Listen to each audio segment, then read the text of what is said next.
Hey guys, welcome to my channel. My name is SincerelyOghosa. So today we're going to be talking about, Africanness and Nigerianness. I'm Nigerian, so my name is obviously Edo. My dad is from Benin and my mom is Yoruba, so she's from Ibadan. And so I'm half Yoruba, half Benin. And being half Yoruba, half Benin, or half Edo, has caused me to experience Nigerianness in a very unique way, because there is a lot of tribalism in Nigeria. I don't particularly like that word, but that's the only word I can use at the moment to describe what I mean. So most of the time you'll find that people who are Yoruba marry people who are also Yoruba, and people who are Igbo marry people who are Igbo, etc, etc. Every so now and again, you do find people who intermarry. It's not completely uncommon, but what that has meant for me is that I've experienced just this myopicness that comes with being Yoruba. So not all the time, but a lot of the time, Yoruba culture kind of takes over what it means to be Nigerian. Now, Nigeria, from the limited knowledge that I have, has over 200 tribes. So that's 200 different ethnic groups of people who have cultural practices and certain languages and histories and etc, etc.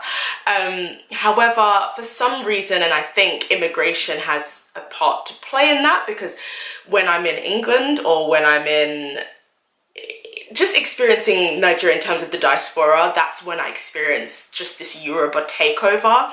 So a lot of the time you'll go to churches or you'll go to parties, and obviously this isn't always the case, but 90% of the time, if it's a Yoruba church or party or wedding, everyone kind of speaks Yoruba and everyone assumes that you are Yoruba. And there have been times where I've had conversations with people who are Yoruba, especially the older generation, as politely as possible, and I've just been like, I don't understand what you're saying, because even though I'm half Yoruba, my household is very, very much Edo centered. We speak Edo, like obviously like the food we eat is kind of like Edo and Yoruba culture inspired, but I speak and I hear mostly Edo. So when I've spoken to, the older generation, I've been like, I don't understand what you're saying. Some of them have been like, well, you should learn to speak Yoruba.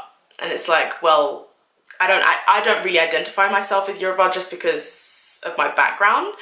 And I don't tell them this, but I'm just like, well, I've never been taught to speak it, and really and truly Yoruba shouldn't really be the main language of Nigeria.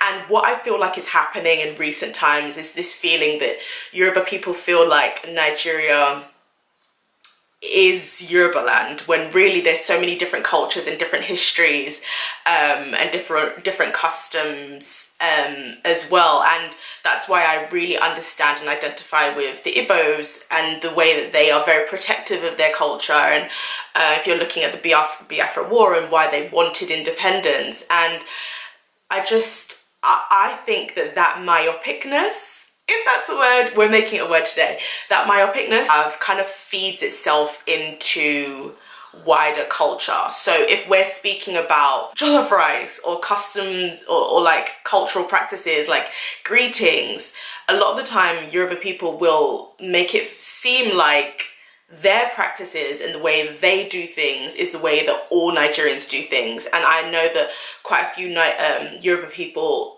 don't have very much interest in learning about other people's cultural practices and other tribes and ethnic groups and their histories and things like that. And I think it's very dangerous, because as Nigerians, we are one people. And obviously this is a problem with coming from certain tribes, this is the kind of problem it causes, but I think it's just very, very divisive, and it's such a shame, because Yoruba culture and Edo culture is actually very much linked, as are quite a few of the other tribes in Nigeria too. And it's just a shame that a lot of Yoruba people aren't willing to learn, and I think like that comes across in other things that we experience. So I think when you go to the West and you go and Nigerians emigrate to other countries, there is a sense that like Nigerians kind of take over things.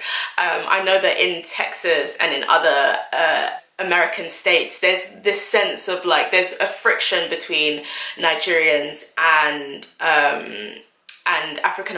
Black Americans, African Americans, depending on how you identify, feeling like they take over things. And you know, as a Nigerian, I can say that sometimes they definitely do, and Yoruba people can sometimes think that they're better than other tribes, which is one of the reasons for tribalism, but also Nigerians thinking that they're better than African Americans or Black Americans, which is also part of the problem. And I think educating ourselves on the culture that we are coming into is really, really useful. Like my dad's very much into making sure he learns about other people's cultures, especially if he's gonna be immersed in it, whether by living there or family ties, etc., etc. So he's very much about educating himself, and I think that's something that's very, very much important to both sides. And I think also just feeling like Nigeria is the only African country on the continent, I think is very, very dangerous. Like there's this feeling of, oh, Sierra Leone, like we don't need to learn about that culture, or Togo or Congo, like we're not really interested. Like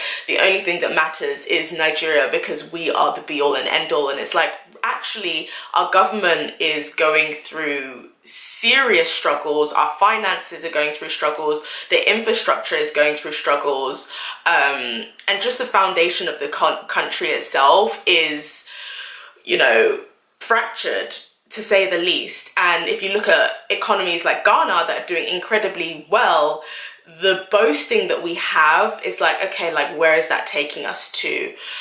So I get really, really tired as someone who's not fully Yoruba of the way that, just as I said, the myopicness, just thinking that everything revolves around being Yoruba and the way we do things, the way we do weddings, and the way it's just like, it's very, very difficult, especially when you go to a wedding that's perhaps like half Nigerian, half Jamaican, or half Nigerian, half Ghanaian, and the way that they take over some of these festivities is just really, really offensive. And I think we just need to do a much better job of being inclusive. You know, sometimes Nigerians really can be the white people of Africa. Like we need to just stop with this privileged mindset that I don't know where we got it from. Part of it I think is cultural, but culture can change, and I think we need to learn more about other people's cultures. As much as we show pride in our own culture, we should show pride in being African, because there's such unity and such beauty in that as well. And finding out that our histories are probably linked as well is a beautiful intricacy in what happens when you learn about other people's cultures. So I think that's something that Nigerians need to learn, and perhaps other people. I think learning is something that's not unique to anyone, that we all need to do. But I think when it comes to this, we really need to just step up. But yes, thank you for watching. I hope you enjoyed the video. Let me know what your thoughts are below, and I'll be back soon. Bye.